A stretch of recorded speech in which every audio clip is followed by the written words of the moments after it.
I am the Tofu Golem. Please enjoy the video. In this video, I will show how to make chocolate chip cookies from Betty Crocker.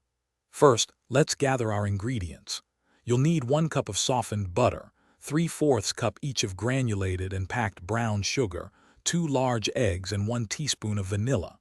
For the dry ingredients, grab 2 1/4 cups of all-purpose flour, 1 teaspoon of baking soda, and 1/2 teaspoon of salt. Don't forget 2 cups of your favorite chocolate chips. Now let's get mixing. Start by preheating your oven to 375 degrees Fahrenheit. In a large bowl, cream together the softened butter with both the granulated and brown sugars until the mixture is light and fluffy. Beat in the 2 eggs one at a time, then stir in the vanilla extract. In a separate bowl, whisk together the flour, baking soda, and salt. Gradually add these dry ingredients to your wet mixture, mixing until just combined. Finally, fold in those delicious chocolate chips. It's time to bake.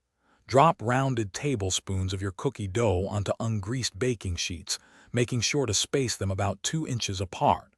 This allows them to spread nicely without touching. Bake them for 8 to 10 minutes, or until the edges turn a beautiful golden brown. The centers should still look slightly soft when you take them out. Remember, avoiding overbaking is key to achieving those perfectly soft and chewy cookies. Almost ready to enjoy. Once your cookies are out of the oven, let them cool on the baking sheets for about 2 minutes.